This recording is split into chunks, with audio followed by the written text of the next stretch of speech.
Today, lesson number 5. In this lesson today, we are focusing on a very interesting topic. Often this topic is associated with the young and the unmarried, but indeed the lessons in it can also apply to every part or every age that we're in. And the lesson we're talking about is love, intimacy, and marriage. This is the lesson we're going to focus on: love, intimacy, and marriage. You are again with me, your producer and your host, as well as presenter, Misheck, Yagontha, Munthali. Most of the ideas that we're also going to discuss today have graciously been adapted for your analysis from an author called Richard Templar. This is a very great author who writes about the rules of life, and I encourage you to take your own time and Google Richard Templar and learn as much as you can from a number of books that he writes about life. So, in matters of love and intimacy, we're going to share a lot of tips, and you know, there is no one who is perfect in matters of love, in matters of intimacy, in matters of relationship or marriage. But when we can share our lessons or tips, some of which you might find useful to use in your own life and experience. So we begin by saying that in these matters, you must always endeavor to be original. Underline the word always. At all time when you are asked or you find yourself in issues of love, in issues of intimacy, never fake to be in love. Because if you find yourself faking anything in your courtship, then you must continue faking that even in your marriage. And when you fake something, then you are not going to leave that original context of love. And that is already something which is already on the genesis of going to the rocks, or something which is not going to last as much as you want it to last. So from the word go, whenever you fall in love or you think you are falling in love, always endeavor to be yourself. Always bring yourself on the table, so that whenever you are learning from each other, you are learning the original script, not something that is being faked. Remember, there is no specific love for finding Mr. Right or Miss Right. However, if you are given a choice, if you have to choose someone whom you have to love, or whom you eventually must share your life, or eventually must marry, then attempt to always find someone you are comfortable with. Someone who makes you laugh, someone who finds something in you to make them happy. You must find some people that you share common vision with, common goals, common aspirations in life. You must be around people that make you comfortable to be around them, and whom you are also comfortable to be around them. So, when you meet such people, you will definitely know that you have met them. Something in you will tick to say, this must be a Mr. Right, this must be a Miss Right. No one will come with that written on their forehead or at the back, but when you meet them, you are bound to realize that you have met the right person for your life. Let us remember that 98% of your happiness, particularly marriage happiness or misery, is going to emanate from the decision that you make about whom you are going to marry. And therefore you must make that decision very, very carefully. You must make that decision soberly and purposefully. While you may receive guidance and opinion about who you can marry or whom you can court from parents, from friends, from siblings, from your religious elders, remember, these must never dictate who you are going to marry as your final choice. This must be 100% your final decision. You have to take full charge and full control and full responsibility on the decision that you make about whom you are going to settle with in marriage. Because no matter who you are, at the end of the day, this is a decision that you must make yourself, because you don't want to regret that if it were not for my parents, if it were not for my roommate, if it were not for my business mate, and so on, I would not have made this kind of an error in my life. So always ensure that this is a 100% decision that you must make, no matter what others contribute towards making that decision. In matters of love, or courtship or marriage, if somebody, all they want from you is sex, or if all that you can offer them is sex, then probably you are in a wrong cave of a relationship.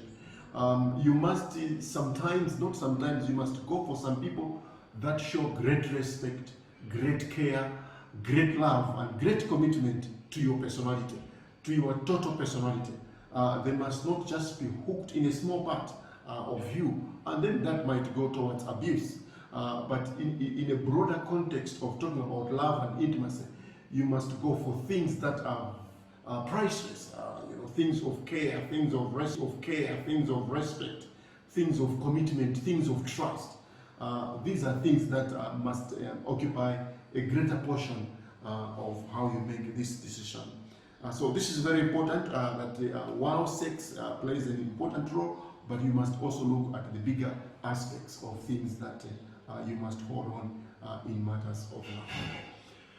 Never ever allow someone, no matter how much you think you love them, to play nasty or humiliating jokes on you in the name of loving you. If someone does not want you in their lives, release them, let them go. Never force yourself, never force love on someone who does not care about yourself. So sometimes people, get into all sorts of humiliation, all sorts of negative thinking, all sorts of feeling rejected because they are forcing themselves on someone who does not want them or love them in the first place. So if they're not feeling right on you at this level, probably they're not right for you. So don't get forced on them. Tell them so, be nice on them, and release them. Let them go. Maybe at some point, if they were meant for you, they will rethink and they will come back into your life. Remember, there is plenty of love out there. You will meet your perfect match if you give love a chance. You must never use your past experiences to paint all the future possible lovers that can come into your life. So take your time, be sincere to yourself, accept errors if you have made some errors in life, and always treat a possible lover as a unique individual, and don't paint them in the experiences that you might have had in the past, particularly negative experiences. As people who are in love, as people who are in intimacy, always give yourself space to also live your individual lives. Remember, you're coming from different backgrounds. For example, if you don't like their friends, you might tell your lover why you don't like their friends with good reasons, but do not force them to cut their friends just because you have entered their life. You have come from different background, you have come from different walks of life, and you cannot just arrive in their life and say, I don't want to see you with this friend. So as spouses, let us not just come into our friend's life and dictate the kind of life they can be, but choose to slowly understand them and indeed maybe suggest means and ways how we want to interface, to interact with them in our found relationship. Always be available for each other, be nice, and be honorable to each other. We must also remember that in issues of love and intimacy, we must never neglect to remain attractive to our spouse. Let us always strive to be neat, strive to always look well-groomed, very hygienic. Sometimes people have complained that somebody they were attracted to no longer takes care of themselves. And this can be some other things that push people outside their relationship. So always make it vital that you must always remain attractive, always remain groomed for your lover, for somebody to keep being in love with you. Always rekindle the spirit of love and romance in your affair. Fall in love with each other over and over again. Always make sure that you give room to your love relationship. In the case of an argument, as there will always be some room for argument, for tensions, for misunderstandings, it is okay, it is alright to lose an argument than to lose a spouse, than to lose a friend, than to lose a marriage, than to lose a relationship. So you should not always insist that in every argument you should come out the winner. Sometimes it's good to compromise. Sometimes it's good to lose, even if you think you are the better part of the argument.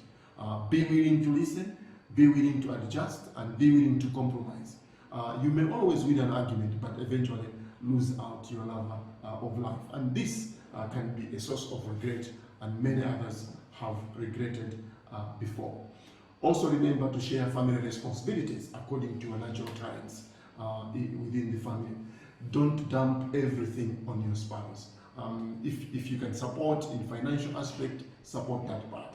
If you can support in dropping and picking your children from school, support in that. If you can support in supervising your family projects, support in that. So let us always remember to share responsibilities and not just leave everything to one person. As we move towards an end, remember also that there are no perfect spouses out there. There are no perfect lovers out there. A perfect relationship only exists in your mind. They are not found on earth. Nobody is 100% perfect, not even yourself. And so we must learn to be contented with our choices. We must accept our spouse and adjust to both their strength and their shortfalls, and be at peace with who they are. And sometimes if we want to introduce a certain change in their life, then we must be calm, we must be gentle about it, and allow them to grow towards a better part of their life, even as you attempt to also change yourself to accommodate your spouse. Never attempt to change them, for although you may attempt to change yourself, but you must never attempt to change your spouse. In-laws are also part of the package, because when you marry someone, when you love someone, you don't just love them, they come with a package, and this package are in-laws. So this could be father-in-law, could be mother-in-law, could be sisters and brothers-in-laws. So they are part and parcel of your scenario. If you don't like them, tough luck, but you are in that together. Whoever you marry, they come with that package, which you must always remember that it's part and parcel of you. So remember, the more you give, the more you get from your relationship. And giving could be in form of money, giving could be in form of your presence, it could be in form of gifts, in form of your time, in form of your attention, respect, love, sex. The more you give to a relationship, the more you get out of it. And the less and distant you are in that relationship, the more you lose it. Remember that in the worst case scenario, no matter your intentions, sometimes if things don't work, lovers or even marriages can divorce and can break. And if it comes to that sad situation, let it be a decision that comes from your heart. Again, let no one force you to make it, because you can regret. And always put children out of that kind of separation, because in the first place, the kids are innocent and should not be brought into a scenario where you're breaking up and they are being part of a challenge. As a reflection, as an assignment, we've been discussing issues of love, issues of intimacy, and these issues are very complex and sometimes they are very intricate. And as I said, there is no formula that because relationship X looks like that, then we're also going to look like that. Even twins, identical twins, eventually when they are in their relationship, they are unique in their relationship. So your relationship is always unique from others, and treat yourself as a unique personality. You can use some of the things that we have discussed in this lesson to encourage your relationship, or indeed to improve certain factors that you may find in your relationship. Where possible, reflect on what you can learn from this, reflect on what you need to strengthen, reflect on what you might need to adjust. And